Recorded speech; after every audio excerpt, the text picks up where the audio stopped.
नमस्कार। Morning prime time के super show 9 बज गए में आपका स्वागत है। आपके साथ मैं हूं अर्पिता आर्या। देश और दुनिया की बड़ी खबरों के साथ हम हाजिर हैं। अगले 1 घंटे बने रहिएगा हमारे साथ, आपको मिलेगी हर जरूरी खबर। आज कांग्रेस को नया अध्यक्ष मिलने वाला है तो पीएम मोदी का मिशन गुजरात भी है। ये दोनों खबरें प्रमुख रूप से इस बुलेटिन में होंगी, लेकिन हमेशा की तरह सबसे पहले बुलेटिन की कुछ झलकियां। गांधीनगर में शुरू हो रहे डिफेंस एक्सपो, दुनिया देखेगी देसी हथियारों का दम। अयोध्या में भव्य दीपोत्सव की तैयारी, आपको दिखाएंगे अयोध्या से एक्सक्लूसिव रिपोर्ट। कश्मीर से आई बर्फबारी की तस्वीर, मुगल रोड पर जमी बर्फ की मोटी परत, ट्रैफिक बंद और आधे घंटे बाद 100 शहर 100 खबर।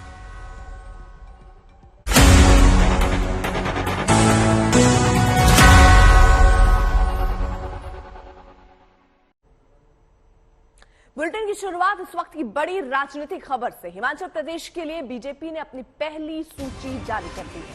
पहली सूची में 62 उम्मीदवार हैं। मुख्यमंत्री जयराम ठाकुर को सिराज से टिकट मिला है, जबकि अनिल शर्मा मंडी और सतपाल सिंह सत्ती ऊना से चुनाव लड़ेंगे। हिमाचल प्रदेश के लिए बीजेपी उम्मीदवारों की पहली सूची में 8 अनुसूचित जनजाति के हैं, 5 महिला उम्मीदवार हैं, 11 विधायकों को बदला गया है, इनमें एक कैबिनेट मंत्री भी है।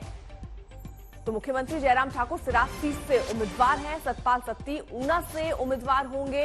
इसी के साथ साथ जो बड़ा परिवर्तन देखने को मिल रहा है वो ये कि बीजेपी उम्मीदवारों की जो पहली सूची उसमें 8 अनुसूचित जनजाति के हैं, 5 महिला उम्मीदवार हैं, 11 विधायकों को बदला गया है, इनमें एक कैबिनेट मंत्री भी हैं जिनको बदला गया है।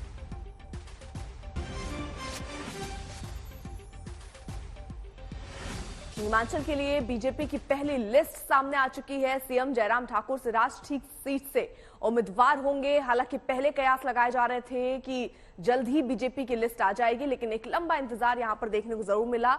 माथापच्ची हुई, तैयारियां हुई, ये कहा गया कि लगभग सब तय है, लेकिन बावजूद इसके अब जाकर ये पहली लिस्ट सामने आई है। हिमाचल प्रदेश के लिए बीजेपी ने अपनी पहली सूची जारी कर दी है। पहली सूची में 62 उम्मीदवार हैं। मुख्यमंत्री जयराम ठाकुर को सिराज से टिकट मिला है।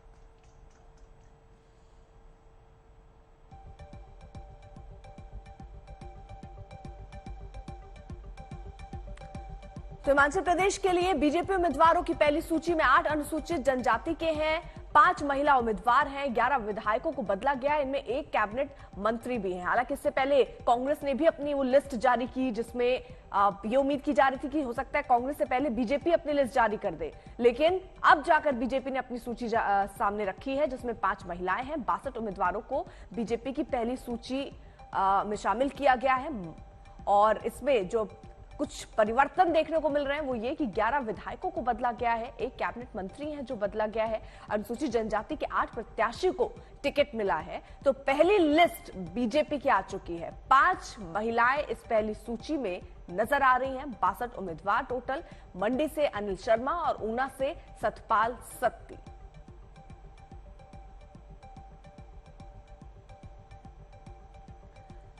मंजीत सहगल हमारे साथ, हमारे सहयोगी इस वक्त जुड़ चुके हैं। मंजीत, कई चीजें यहां पर चेंज और परिवर्तित दिख रही हैं। उसमें एक तो ये भी दिख रहा है कि देखिए किस तरीके से 11 जो विधायक हैं उनको बदला गया है और एक कैबिनेट मंत्री भी बदले गए और जयराम ठाकुर।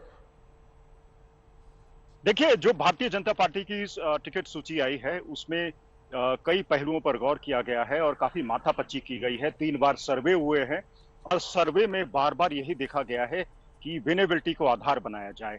जो मंत्री या फिर जो पूर्व विधायक हैं, जो सिटिंग एमएलएस हैं, अगर उनकी विनेबिलिटी नहीं है तो उनको टिकट नहीं दिया जाएगा। यही कारण है कि दर्जन भर जो सिटिंग एमएलएस हैं उनकी या तो कंस्टिट्यूएंसी बदली गई है, अब कुछ के टिकट्स पर अभी भी विचार हो रहा है।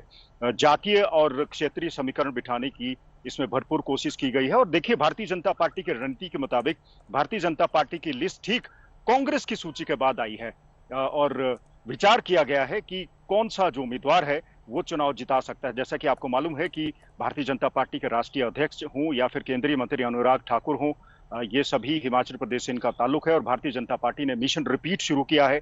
मिशन रिपीट में कोई चूक ना हो जाए, इसलिए जो उम्मीदवार है उनको अच्छी तरह से परख कर, जांच कर, उनका सर्वेक्षण करवा कर ही चुनाव के मैदान में उतारा है। अभी 62 टिकट घोषित किए गए हैं, बाकी के 6 टिकट हैं उसको जल्दी घोषित किया जाएगा। ये टिकट इसलिए रोके गए हैं क्योंकि इन जगहों पर डिसिडेंट्स का खतरा है कुछ एक कांग्रेस के उम्मीदवार हैं, जो नेता हैं जो हाल ही में पार्टी में शामिल हुए हैं, वो भी टिकट की मांग कर रहे हैं। लेकिन पवन काजल ऐसे कांग्रेसी नेता हैं जो कांग्रेस के वर्किंग प्रेसिडेंट थे, जो हाल ही में भारतीय जनता पार्टी में शामिल हुए थे, उनको भी पार्टी का टिकट दे दिया गया है। तो कुल मिलाकर भारतीय जनता पार्टी ने क्षेत्रीय और जातीय समीकरण बिठाने की कोशिश की है। यानी जिस तरीके से आप जानकारी दे रहे हैं कि यहां पर परफॉर्मेंस, क्योंकि पहले भी ये बातें कही गई, लेकिन जयराम ठाकुर से रात से ही वो चुनाव मैदान में ताल ठोकेंगे। फिलहाल अब बात कर लेते हैं कांग्रेस की। आज मिलने वाला है कांग्रेस को नया कप्तान।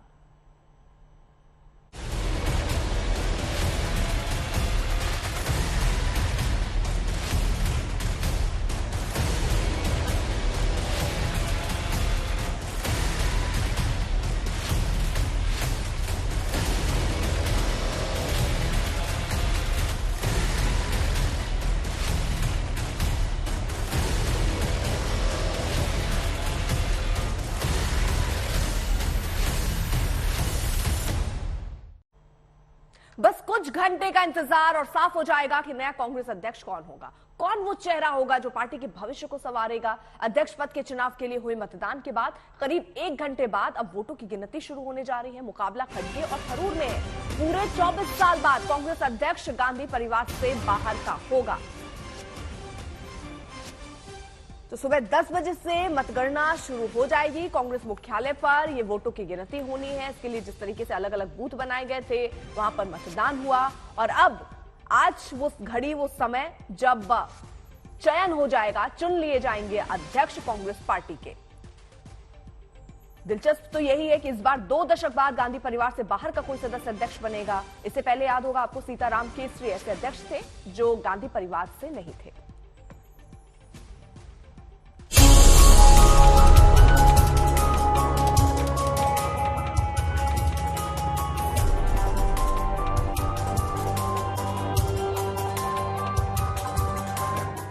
कांग्रेस का नया कमांडर कौन? कांग्रेस की कमान अब किसके हाथ? खड़गे या थरूर, किसकी दुआ हुई मंजूर? देश की सबसे पुरानी पॉलिटिकल पार्टी को आज नया अध्यक्ष मिल जाएगा। आज ये तय हो जाएगा कि अब कांग्रेस की कमान किसके हाथ में रहने वाली है। कांग्रेस अध्यक्ष चुनाव का आज परिणाम आएगा। दिल्ली में कांग्रेस मुख्यालय पर वोटों की गिनती होगी। 17 अक्टूबर को हुई वोटिंग के बाद अब सभी बैलेट बॉक्स पार्टी के स्ट्रांग रूम में रखवा दिए गए हैं। मतपेटियां खोली जाएंगी और गिनती के बाद नए अध्यक्ष का ऐलान हो जाएगा। कांग्रेस ने इस बार के अध्यक्ष चुनाव को पारदर्शी दिखाने की पूरी कोशिश की है। वोटों की गिनती में भी चुनाव आयोग जैसे नियमों का पालन किया जा रहा है। सुबह 10 बजे मतपेटियां खोली जाएंगी। दोनों उम्मीदवारों के प्रतिनिधियों के सामने मतपेटियां खुलेंगी। एजेंट्स के सामने ही मतगणना होगी। चुनाव में बैलेट पेपर से वोटिंग हुई थी। इसमें 9,500 वोट पड़े थे।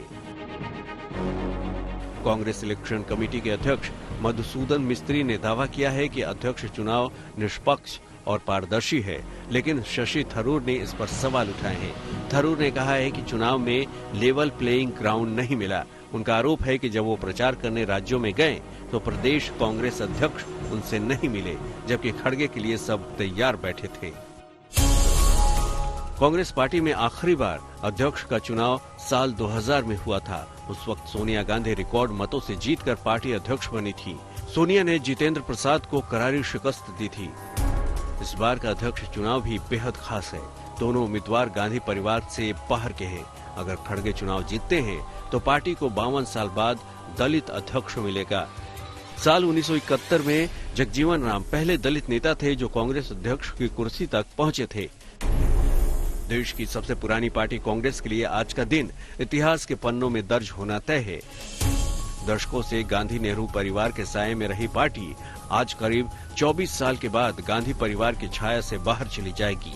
24 साल बाद कांग्रेस पार्टी को गैर गांधी कांग्रेस अध्यक्ष मिलने जा रहा है।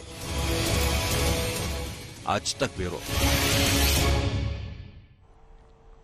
मौसमी सिंह हमारे साथ, हमारे सहयोगी इस वक्त जुड़ चुके हैं। मौसमी, 24 साल बाद गैर गांधी परिवार का अध्यक्ष जो है वो कांग्रेस पार्टी को मिलने वाला है। बस कुछ पलों का कह सकते हैं इंतजार और 10 बजे से मतगणना शुरू होगी। उसके बाद कब तक आ जाएंगे नतीजे?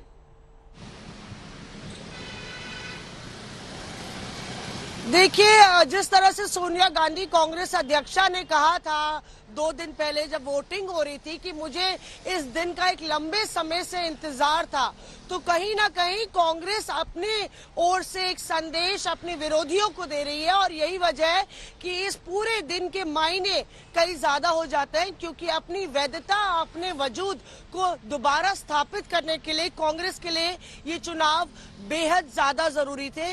अर्पिता, अगर आप देख लीजिए कि 10 बजे ये वोटिंग शुरू होगी और लगभग बताया जा रहा है दोपहर तक नतीजे जो है वो सार्वजनिक हो जाएंगे। पर आपको बता दें कि जो इंतजाम है, जो एआईसीसी में पोलिंग बूथ है, वहां पे लगभग 5 टेबल तैयार किए गए हैं और इन 5 टेबल पे काउंटिंग चलेगी। चीफ काउंटिंग ऑफिसर जो शशि थरूर के हैं वो कार्ति चिदम्बरम है। इस तरफ Pramod Tiwari chief counting officer है मल्लिकार्जुन खड़गे के। तो आप ये देख लीजिए कि ये कोई बीजेपी वर्सेस कांग्रेस चुनाव नहीं है, ये कांग्रेस का आंतरिक चुनाव है। और कांग्रेस ने पुरजोर कोशिश की है ये जताने की कि 24 साल बाद अगर एक गैर गांधी जो है वो पार्टी की कमान संभाल रहा है तो ये पार्टी के आंतरिक लोकतंत्र का एक बड़ा संदेश है। और इसी के साथ साथ मौसमी देखिए, नजर तो इस बात पर रहेगी ही और संभावनाएं बहुत ज्यादा मल्लिकार्जुन खड़गे के लिए दिख रही हैं, लेकिन शशि थरूर को कितने वोट मिलते हैं उससे भी बहुत सारी चीजें मौसमी आगे के लिए, भविष्य के लिए साफ होंगी। तैयारी ये भी की गई है कि किसने मतदान किया, किस जगह से कितने मतदान हुए, ये सारी चीजें पता भी ना चले, इस तरीके की तैयारी शायद इसीलिए। देखिए, इस बात को मानना पड़ेगा कि जो कांग्रेस पार्टी की सेंट्रल इलेक्शन अथॉरिटी है उन्होंने कुछ काम दुरुस्त जरूर किया है, क्योंकि उन्होंने बार बार मीडिया को बताया कि ये देखिए बैलेट पेपर है, इसमें जो नाम है वो आपका नहीं आएगा, कहीं कहीं भी आप टिक मार्क मार लीजिए। उन्होंने ये भी बताया कि ये सीक्रेट बैलेट है। अब उन्होंने क्या किया है कि जितने भी बैलेट बॉक्सेस आ रहे हैं अर्पिता, उन्होंने ये बार बार मीडिया को बताया कि हम सारे राज्यों के बैलेट बॉक्स मिक्स कर लेंगे, यानी ये भी नहीं पता चलेगा कि हरियाणा में ज्यादा वोट थरूर को कैसे पड़ गया या पड़ा भी तो नहीं पड़ा, ये आंकड़े नहीं पता चलेंगे। और हमने तो ये भी सुना है कि भीतर खाने तमाम बड़े नेताओं को फोन आ रहे हैं कुछ डेलीगेट्स के कि हमारा नाम तो नहीं पता चलेगा हमने किसको वोट डाला है। तो कहीं ऐसा ना हो कि शशि थरूर को शरद पवार से ज्यादा, जिस तरह से शरद पवार को लगभग 800 वोट मिले थे, शशि थरूर का मापदंड कि उनका चुनाव सफल हुआ है कि नहीं, वो ये हो सकता है कि वो सीताराम केसरी बनाम शरद पवार और राजेश पायलट की लड़ाई में जितने पवार को वोट मिले थे उससे ज्यादा क्या बटोर ले जाते हैं तो पार्टी में बड़े नेता हो जाएंगे। कुल मिला के कांग्रेस अपनी पीठ इस बात को लेकर थपथपाएगी अर्पिता कि आज हमने कांग्रेस पार्टी में 7वीं बार इसके इतिहास में इतिहास रचा के दिखा दिया है। ठीक है मौसमी, आप नजर बनाए रखिए क्योंकि 10 बजे से मतगणना शुरू होगी और उसके बाद नतीजे भी आ जाएंगे, इस पर रहेगी हमारी नजर। और अब बात जरा पीएम मोदी के मिशन गुजरात की। पीएम मोदी का 2 दिन का गुजरात दौरा है जिसमें वो 15,000 करोड़ से ज्यादा की परियोजनाओं का लोकार्पण और शिलान्यास करेंगे। आइए आपको जरा दिखाते हैं 2 दिन के दौरे में पीएम मोदी गुजरात को क्या क्या सौगात देने जा रहे हैं। डिफेंस एक्सपो 2022 का उद्घाटन प्रधानमंत्री नरेंद्र मोदी करने वाले हैं। दीसा में एयरफील्ड का शिलान्यास करने वाले हैं। स्वदेशी ट्रेनर एयरक्राफ्ट HTT-40 का अनावरण भी प्रधानमंत्री को करना है। जूनागढ़ में करीब 3,580 करोड़ की विकास योजनाएं जो है वो प्रधानमंत्री उसका भी आगाज करेंगे, शुभारंभ। आज राजकोट में 5,807 करोड़ की योजनाओं का शिलान्यास भी प्रधानमंत्री नरेंद्र मोदी को करना है। वहीं राजकोट में अर्बन हाउसिंग कॉन्क्लेव का उद्घाटन प्रधानमंत्री नरेंद्र मोदी को करना है। तो जब गुजरात पहुंच रहे हैं तो सौगातों के साथ प्रधानमंत्री नरेंद्र मोदी पहुंच रहे हैं। केवड़िया में यूएन महासचिव से उनकी मुलाकात होनी है, ये भी तय है। केवड़िया में ही पर्यावरण बचाने के लिए मिशन लाइफ की लॉन्चिंग होनी है। व्यारा में करीब 1,970 करोड़ की योजनाओं की शुरुआत प्रधानमंत्री नरेंद्र मोदी को करनी है। तो पीएम मोदी अब से कुछ देर में गांधीनगर में डिफेंस एक्सपो का पहले उद्घाटन करेंगे। इस बार के डिफेंस एक्सपो में दुनिया रक्षा के क्षेत्र में आत्मनिर्भर भारत की झलक देखेगी।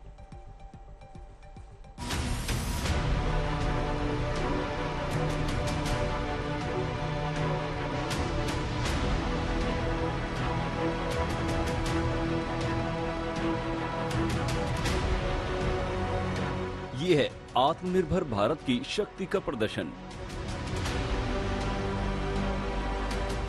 एक से बढ़कर एक मारक हथियार, रक्षा के साजो सामान जिसके लिए कभी हम दूसरे देशों पर निर्भर थे, वो अब अपने देश में बनने लगे हैं। तस्वीर देखिए, ये है 9mm अस्मी मशीन पिस्टल जो 60 सेकंड के भीतर 7 से 800 राउंड फायर कर नजदीकी लड़ाई में दुश्मनों के छक्के छोड़ा सकता है। भारतीय सेना और सुरक्षा बलों को लंबे समय से क्लोज क्वार्टर बैटल यानी कि नजदीक की लड़ाई के लिए एक बेहतर पिस्टल की जरूरत थी, जिसे डीआरडीओ और सेना ने मिलकर तैयार किया है। यह है मशीन पिस्टल 9mm अस्मी इसको नाम दिया गया है और ये एक बेहतर पिस्टल है। इस तरह से इसका इस्तेमाल हो सकता है। इसकी मारक क्षमता की अगर हम बात करें तो ये 1 मिनट के अंदर 700 से 800 राउंड फायर कर सकती है। 100 मीटर इसकी इफेक्टिव रेंज है और पिछले 2 से 3 सालों में डीआरडीओ और सेना के कर्नल प्रसाद बंसोड़ ने इसे मिलकर तैयार किया है। फिलहाल गृह मंत्रालय ने इसे क्लियर किया है और आने वाले दिनों में जो पैरामिलिट्री फोर्सेस हैं, बीएसएफ, आईटीबीपी, सीआरपीएफ, वो इसका इस्तेमाल करेंगी। बहुत जल्द सेना भी इसको लेने जा रही है और कश्मीर जैसे इलाके में किसी नजदीक की लड़ाई में आतंकियों के खिलाफ इस तरह की पिस्टल का इस्तेमाल सेना और सुरक्षा बलों के लिए काफी कारगर साबित होगा। चीन और पाकिस्तान सरहद पर हमारे इन्फेंट्री सैनिक बारूदी सुरंग विस्फोट या किसी भी हमले में सुरक्षित रहें, इसके लिए कल्याणी ग्रुप ने खास तौर पर तैयार किया है इस बख्तरबंद गाड़ी को। जम्मू कश्मीर से लेकर सरहद के इलाकों में आतंकी हमलों और दुश्मन के ऐसे हमलों से निपटने के लिए भारतीय सेना को ये माइन प्रोटेक्शन व्हीकल मिल चुका है। ये देश में बना हुआ माइन प्रोटेक्शन व्हीकल, ये खास गाड़ी हम आपको दिखा रहे हैं जो 16 किलोग्राम विस्फोटक, भारी विस्फोटक से सुरक्षा बलों का बचाव करती है, सेना कर्मियों का बचाव करती है। इस बख्तरबंद गाड़ी को 17,000 फीट की ऊंचाई पर इसकी ताकत को परखा जा चुका है। इसकी खासियत ये है कि इसे जरूरत पड़ने पर एम्बुलेंस में भी तब्दील किया जा सकता है। आप देखेंगे क्रू का प्रोटेक्शन, आप देखेंगे कि जिस तरीके की सहूलतें दी गई हैं और जो फैसिलिटी दी गई है, आपको बाहर आने की जरूरत नहीं है, आप अंदर से ही कर सकते हैं। आपके लिए गन पोर्ट्स हैं, आपके लिए सब तरीके का प्रोटेक्शन है और ये मल्टीपल रोल में आ सकता है। ये एम्बुलेंस बन सकता है। गांधीनगर में आयोजित डिफेंस एक्सपो में स्वदेशी कंपनी द्वारा बनाए गए नए गरुड़ गन सिस्टम को भी प्रदर्शित किया गया है, जो 17 से 18,000 फीट की ऊंचाई पर दुश्मन को निशाना बना सकता है। हवा में ही रास्ता बदलकर दुश्मनों को भेदने वाली ब्रह्मोस सुपरसोनिक क्रूज मिसाइल हो या फिर स्वदेशी Pinaka multi rocket system, defence में भारत के मारक हथियारों का पूरा जखीरा मौजूद है। भगवान शिव के धनुष पिनाक के नाम से Pinaka multi rocket launcher system लंबे समय से भारतीय सेना का हिस्सा है और इसे सरकारी कंपनियां बनाती थी, लेकिन अब इसे प्राइवेट सेक्टर तैयार कर रहा है, क्योंकि मेक इन इंडिया के जरिए जो देश में की कंपनियां हैं वो इसको बना रही हैं, सेना को दे रही हैं, बल्कि अब विदेशों को भी इसका निर्यात होगा। हम Pinaka multi rocket launch system के 2 वर्जन आपको दिखा रहे हैं। ये इनहांस वर्जन है। अभी तक जो पिनाका रॉकेट सिस्टम था उसकी मारक क्षमता 35 किलोमीटर थी, लेकिन अब ये 45 किलोमीटर तक इसकी मारक क्षमता है। पीएम मोदी के मेक इन इंडिया और आत्मनिर्भर भारत की थीम पूरी तरह इस बार के डिफेंस एक्सपो में दिख रही है।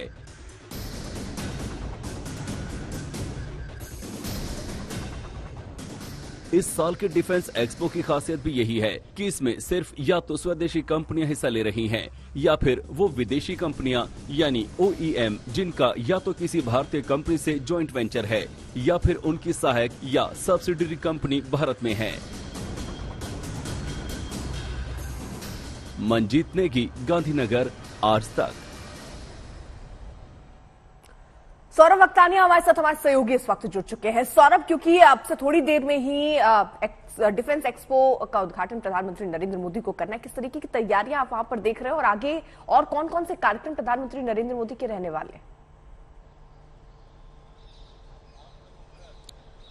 जी देखिए, प्राइम मिनिस्टर नरेंद्र मोदी अब कुछ ही देर में अहमदाबाद एयरपोर्ट पर लैंड हो गए और बाई रोड फिर वो सीधे गांधीनगर आएंगे, जहां पे डिफेंस एक्सपो शो का इनॉग्रेशन उनके हस्ते होना है। देखिए पीछे मैं आपको तैयारी दिखा दूं कि ये महात्मा मंदिर है जहां पर ये इनॉग्रल सेरेमनी होनी है। और सबसे पहली खास बात कि इस साल का जो डिफेंस एक्सपो है वो पूरी तरीके से मेड इन इंडिया है, यानी कि तमाम यहाँ पे जो एग्जिबिटर्स आएंगे, जो तमाम कंपनियां होगी वो पूरी तरीके से भारतीय कंपनी होगी। जो आत्मनिर्भर भारत का जो सपना है प्राइम मिनिस्टर नरेंद्र मोदी का, उसके आधार पर इस साल का डिफेंस एक्सपो हो रहा है। मैं ठीक पीछे आपने तैयारियां तो देखी, लेकिन यहाँ से back to back programs prime minister Narendra Modi के हैं। यहाँ पर इनॉग्रेशन करने के बाद वो HEC आएंगे, माने कि हेलीपैड एग्जीबिशन सेंटर, और वहां पे मैं अर्पिता आपको बता दूं कि 1100 से ज्यादा एग्जीबिशंस लगे हैं भारतीय कंपनीज के। तो वहां पर जाके अलग अलग प्रोजेक्ट्स के अलग अलग जो इक्विपमेंट्स है उसका वो इनॉग्रेशन करेंगे। वहां से वो सीधे जूनागढ़ जाएंगे, फिर राजकोट जाएंगे। तो लगभग उनके लगातार 4 प्रोग्राम आज प्राइम मिनिस्टर नरेंद्र मोदी के हैं, back to back programme.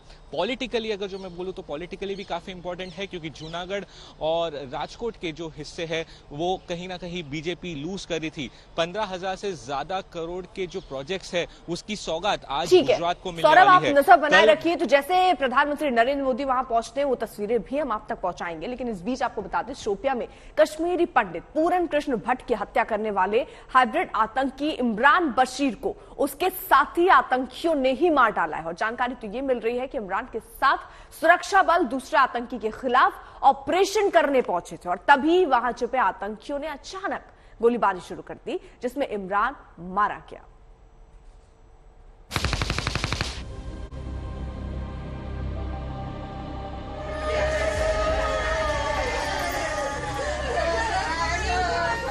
UP के कन्नौज के 2 परिवारों की दिवाली की खुशियां मातम में बदल गई।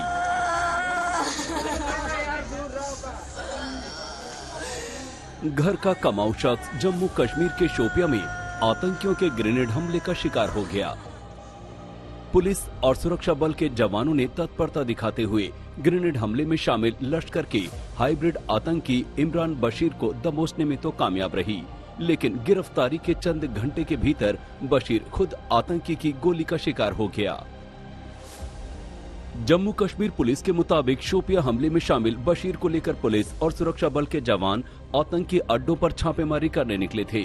इसी दौरान नौगांव शोपिया में आतंकियों के दूसरे ग्रुप के साथ एनकाउंटर शुरू हो गया। पुलिस के मुताबिक गोलीबारी में बशीर आतंकियों की गोली का शिकार हो गया। मुठभेड़ के बाद आतंकियों के अड्डे से बड़ी मात्रा में हथियार और विस्फोटक मिले हैं। जिस जगह एनकाउंटर हुआ वो इलाका उस जगह के बेहद करीब है जहां 15 अक्टूबर को आतंकियों ने कश्मीरी पंडित पूरन कृष्ण की हत्या कर दी थी। 2 दिन के भीतर कश्मीर में 3 गैर कश्मीरियों की हत्या को लेकर भारी आक्रोश है। कल जम्मू में इसे लेकर बड़ा प्रदर्शन भी हुआ।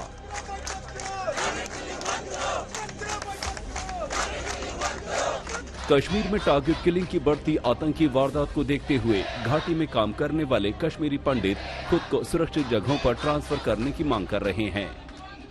कल रात को बेचारे मजदूर जिनकी आवाज कोई ना सुनता है ना वो बेचारे आवाज उठा पाते हैं, उन्हें भी नींद में ग्रेनेड से मार दिया गया। तो आप सोचिए हालात वहाँ पे कैसे हैं। सोए हुए मजदूर बेचारे मारे जा रहे हैं।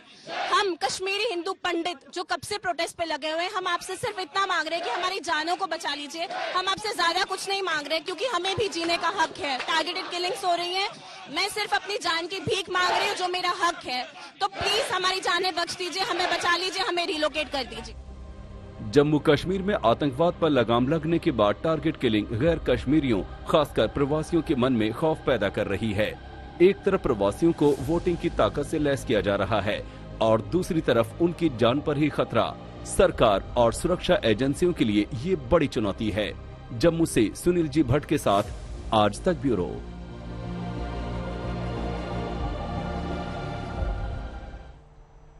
तो लोग कुछ और नहीं अपनी जिंदगी मांग रहे हैं। ये मांग रहे हैं कि जहां वो जा रहे हैं वहां वो सुरक्षित रहें, जहां रह रहे हैं वहां वो सुरक्षित रहें। अब जब भी दाऊद इब्राहिम का नाम आता है, खुलासे की बात होती है, तो पाकिस्तान की बोलती बंद हो जाती है। एक बार फिर कुछ ऐसा ही हुआ है। दिल्ली में इंटरपोल की एक बैठक में शामिल हुए पाकिस्तानी डेलीगेट्स से जब दाऊद को लेकर सवाल हुए तो उन्हें जवाब देते नहीं बना। सर, आप इंटरपोल के असेंबली में आए हैं, दाऊद इब्राहिम को लेकर कुछ कहना चाहेंगे, कुछ बताना चाहेंगे? तो सुना आपने, दाऊद का नाम आते ही बोलती बंद। भारत के सबसे बड़े अपराधी के नाम पर पाकिस्तान की जुबान बंद। सर, आप इंटरपोल के असेंबली में आए हैं, दाऊद इब्राहिम को लेकर कुछ कहना चाहेंगे, कुछ बताना चाहेंगे? दाऊद इब्राहिम को लेकर आपका क्या रिएक्शन क्या है सर? अपना कोई रिएक्शन सर आप देना चाहेंगे sir? So the Prime Minister discussed the issue of terrorism.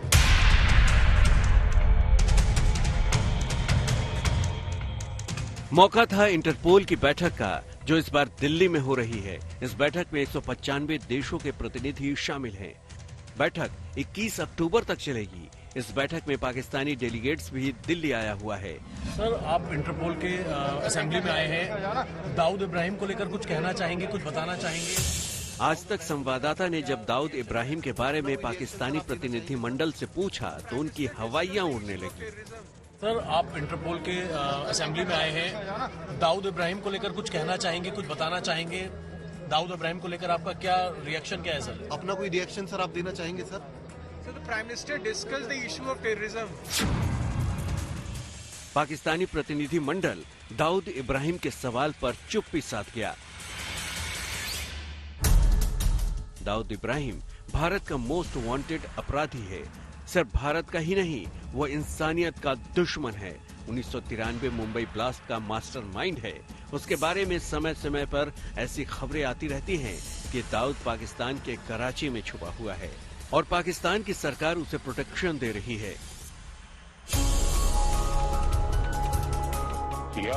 Interpole की इस बैठक की शुरुआत पीएम मोदी के भाषण से हुई, जिसमें पीएम मोदी ने ट्रांसनेशनल टेररिज्म का जिक्र किया।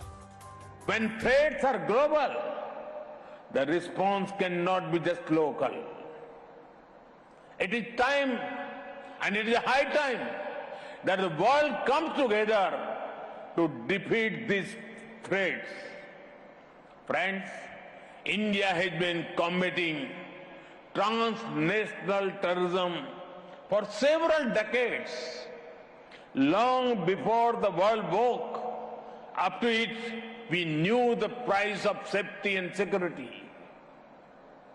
Thousands of our people made the ultimate sacrifice in this fight. Pakistan आतंकियों का सबसे महफूज ठिकाना है।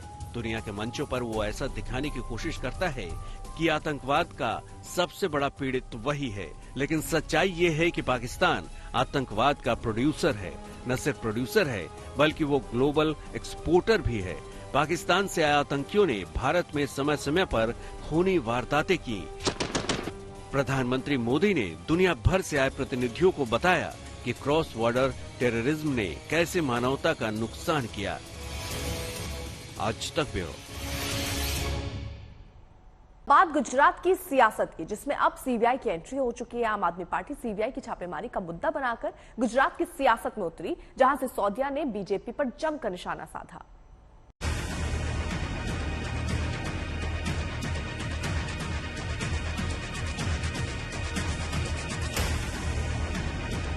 जेल के ताले टूटेंगे, मनीष सिसोदिया छूटेंगे। मौसम चुनावी हो तो हर एक्शन मुद्दा बन जाता है। हर बात सियासी रंग में रंग जाती है और इसी की एक किश्त दिल्ली के डिप्टी सीएम मनीष सिसोदिया की ओर से जारी की गई है।